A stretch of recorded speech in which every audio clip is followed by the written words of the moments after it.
ಆ ಗ್ರಾಮಕ್ಕೆ ನದಿ ದಾಟಲು ಸೇತುವೆ ವ್ಯವಸ್ಥೆ ಇಲ್ಲ. ಸೇತುವೆ ಇಲ್ಲದಕ್ಕೆ ಅಲ್ಲಿನ ಜನ ಜೀವ ಕೈಯಲ್ಲಿ ಹಿಡಿದು ಹರಿಯುವ ನದಿಯ ನೀರನ್ನ ದಾಟಿ ನಿತ್ಯ ತಮ್ಮ ಕಾಯಕಕ್ಕೆ ಹೋಗುವ ಸ್ಥಿತಿ ನಿರ್ಮಾಣವಾಗಿದೆ.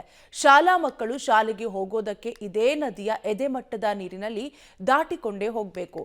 ಹೀಗಾಗಿ ಇಲ್ಲಿನ ಜನ ಅಧಿಕಾರಿಗಳು ಹಾಗೂ ಜನಪ್ರತಿನಿಧಿಗಳ ವಿರುದ್ಧ ಹಿಡಿ ಶಾಪ ಹಾಕ್ತಿದ್ದಾರೆ. ಹಾಗಾದ್ರೆ ಎಲ್ಲಿ ಅಂತೀರಾ? ಈ ಸ್ಟೋರಿ ನೋಡಿ. ಈ ಗ್ರಾಮಕ್ಕೆ ನದಿ ದಾಟಲು ಸೇತುವೆ ಭಾಗ್ಯವಿಲ್ಲ. ಹರಿಯೋ ನದಿಯಲ್ಲೇ ಶಾಲಾ ಮಕ್ಕಳ ಓಡಾಟ. ಜನಪ್ರತಿನಿಧಿಗಳಿಗೆ ಹೇಳಿದ್ರು ನೋ ಯೂಸ್. ಹೀಗೆ ಹರಿಯುವ ನದಿಯಲ್ಲೇ ಜೀವ ಅಂಗೈಯಲ್ಲಿ ಹಿಡಿದು ನೀರಿನಲ್ಲೇ ನದಿ ದಾಟಿ ಬರುತ್ತಿರುವ ವಿದ್ಯಾರ್ಥಿಗಳು. ಮತ್ತೊಂದು ಕಡೆ ಆಳೆತ್ತರದ ನೀರಲ್ಲಿ ಮೇವಿನ ಹೊರೆ ಹೊತ್ತು ಬರುತ್ತಿರುವ ಕೃಷಿಕರು. ಇತ್ತ ಭೋರ್ಗರೆಯುವ ನದಿಯಲ್ಲಿ ಎತ್ತಿನ ಬಂಡಿಯ ಹರಸಾಹಸದ ದೃಶ್ಯ. ಈ ದೃಶ್ಯಗಳೆಲ್ಲವೂ ಕಂಡು ಬಂದಿದ್ದು ಬಳ್ಳಾರಿ ಜಿಲ್ಲೆಯ ಬಳ್ಳಾರಿ ತಾಲೂಕಿನ ಬೆಣಕಲ್ಲು ಗ್ರಾಮದಲ್ಲಿ. ಹೌದು, ಸ್ವತಂತ್ರ ಪೂರ್ವದಿಂದ ಈ ಗ್ರಾಮಸ್ಥರು ವೇದಾವತಿ ನದಿ ದಾಟಿಕೊಂಡೇ ತಮ್ಮ ನಿತ್ಯದ ಕಾಯಕಕ್ಕೆ ಹೋಗುತ್ತಿದ್ದಾರೆ.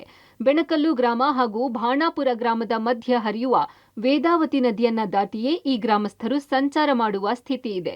ಇನ್ನು ವೇದಾವತಿ ನದಿಗೆ ಅಡ್ಡಲಾಗಿ ಸೇತುವೆ ನಿರ್ಮಿಸಿಕೊಡಿ ಅಂತ ಸರ್ಕಾರಕ್ಕೆ ಎಷ್ಟು ಬಾರಿ ಮನವಿ ಮಾಡಿದ್ರೂ ಏನೂ ಪ್ರಯೋಜನವಾಗಿಲ್ಲ. ಹೀಗಾಗಿ ಇಲ್ಲಿಯ ಜನ ನಿತ್ಯ ಜೀವ ಕೈಯಲ್ಲಿ ಹಿಡಿದು ನದಿ ದಾಟುವ ಪರಿಸ್ಥಿತಿ ಇದ್ದು ಸೇತುವೆ ನಿರ್ಮಿಸಿಕೊಡದ ಅಧಿಕಾರಿಗಳು ಹಾಗೂ ಜನಪ್ರತಿನಿಧಿಗಳಿಗೆ ಹಿಡಿ ಶಾಪ ಹಾಕುತ್ತಿದ್ದಾರೆ. ಬೆಣಕಲ್ಲಮ್ಮ ಕುಗ್ರಾಮ ವರ್ಷ ಈ ಮಳೆಗಾಲ ಬಂದಾಗೆಲ್ಲ 4-5 ತಿಂಗಳು ಅಗರಿ ಹಂಗೆ ಹರಿತೈತೆ. ಶಾಲೆ ಮಕ್ಕಳಿಗೆ ಆ ಕಡೆಗೆ ಹೋಗೋಕೆ ತೊಂದರೆ ಆಗ್ತದೆ. ಬಸ್ಸಿಗೆ ಹೋಗ್ಬೇಕಂದ್ರೆ ದಿನ 15-20 ಕಿಲೋಮೀಟ್ರ್ ತಿರುಗಿ ಬರ್ಬೇಕು. ಇದನ್ನ ಯಾವ MLಗಳು ಯಾವ ಮಿನಿಸ್ಟ್ರುಗಳು ಅವರು ಈ ಊರಲ್ಲಿ ಯಾರು ಕಿವಿ ಹಾಕ್ಕೊಂಬಲ್ಲ.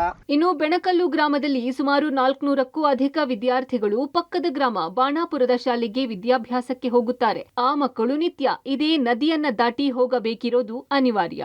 ತಲೆ ಮೇಲೆ ಪಾಠಿ ಚೀಲ ಹೊತ್ತು ಬಟ್ಟೆ ಒದ್ದೆ ಮಾಡಿಕೊಂಡು ವಿದ್ಯಾರ್ಥಿಗಳು ನದಿ ದಾಟುವ ದೃಶ್ಯ ಎಂಥವರ ಎದೆ ಝಲ್ಯನಿಸುತ್ತೆ. ಭಾಣಾಪುರಕ್ಕೆ ಹೋಗಬೇಕಾದ್ರೆ ಮತ್ತೊಂದು ಮಾರ್ಗ ಇದೆಯಾದ್ರೂ ಸುಮಾರು 25 ಕಿಲೋಮೀಟರ್ ಸುತ್ತುವರೆದು ಹೋಗಬೇಕು.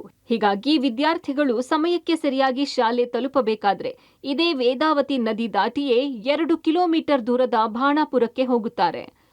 ಇಲ್ಲಿ ನಮ್ಮ ಸ್ಕೂಲ್ ಇದೆ ಸರ್, ಹೊಸ ಬಡಾವಣೆ 8ನೇ ತರಗತಿ ಮಾತ್ರ ಇಲ್ಲಿ ಇರುತ್ತೆ ಸರ್. ಈ ನಮ್ಮ ಬಾಣಾಪುರ ಗ್ರಾಮದ ಪುಟ್ಟ ಗ್ರಾಮ ಪ್ರೌಢಶಾಲೆ ಇದೆ ಸರ್. ಅಲ್ಲಿಗೆ ಹೋಗ್ಬೇಕಂತಂದರೆ ನಮ್ಮ ಈ ಸತತವಾಗಿ ಮಳೆಗಾಲದಲ್ಲಿ 5-6 ತಿಂಗಳು ಮಳೆ ಬಂದರೆ ಈ ಥರ ನದಿ ಬರುತ್ತೆ ಸರ್. ಎಲ್ಲ ಮನುಷ್ಯನ ಹತ್ರ ಮುಳುಗಷ್ಟು ಬರುತ್ತೆ ಸರ್. ಹಾಗಾಗಿ ಸುಮಾರು ಒಂದು 20 ಕಿಲೋಮೀಟ್ರ್ ಮೈಲಿ ಹೋಗ್ತಾರೆ ಸರ್ ನಮ್ಮ ಮಕ್ಕಳು. ಮೋಕ ಬಿದ್ದು ಮತ್ತು ಮೋಕಾಲಿಂಚ ಆ ಕಡೆ ಬಾಣಾಪುರಕ್ಕೆ ಬರಬೇಕಾಗುತ್ತೆ ಸರ್. ಏನು ಸರ್ ನಿಮ್ಮ ಮಕ್ಕಳು 12-1 ಗಂಟೆಗೆಲ್ಲ ಬರ್ತಾರಂತೆ, ಮತ್ತು ಬಸ್ ವ್ಯವಸ್ಥೆ ಹಿಡ್ಕೊಂಡು ಹೋಗ್ಬೇಕಲ್ಲ ಸರ್. ಹೀಗಾಗಿ ಹುಡುಗರು 12-1 ಗಂಟೆ ಹೋಗ್ತಾರೆ ಸರ್. ಎಷ್ಟು ಸಲ ಮನವಿ ಮಾಡಿಕೊಂಡ್ರು ಕೂಡ ಅವ್ರು ಏನು ಕಿವಿಯಾಗ ಹಾಕ್ಕೊಂಡಿಲ್ಲ ಸರ್. ಒಟ್ಟಾರೆ ಸ್ವಲ್ಪ ಯಾಮಾರಿದ್ರೂ ಜೀವಕ್ಕೆ ಅಪಾಯ ಕಟ್ಟಿಟ್ಟ ಬುತ್ತಿ ಅನ್ನೋದು ಗೊತ್ತಿದ್ರು ಬೆಣಕಲ್ಲು ಗ್ರಾಮದ ಜನರಿಗೆ ನದಿ ದಾಟಿ ಬರೋದು ಅನಿವಾರ್ಯವಾಗಿದೆ. ಜಲಚರಗಳ ದಾಳಿಯ ಭೀತಿಯ ನಡುವೆಯೂ ಬದುಕು ರೂಪಿಸಿಕೊಳ್ಳಲು ನದಿ ದಾಟಿ ಬರಲೇಬೇಕಿದೆ. ಹೀಗಾಗಿ ಸರ್ಕಾರ ಕೂಡಲೇ ಎಚ್ಚೆತ್ತುಕೊಂಡು ಸೇತುವೆ ನಿರ್ಮಿಸಿ ಜನರ ನೆಮ್ಮದಿಯ ಬದುಕಿಗೆ ಕೈ ಜೋಡಿಸಬೇಕಿದೆ. Amaresh public TV, Ballari.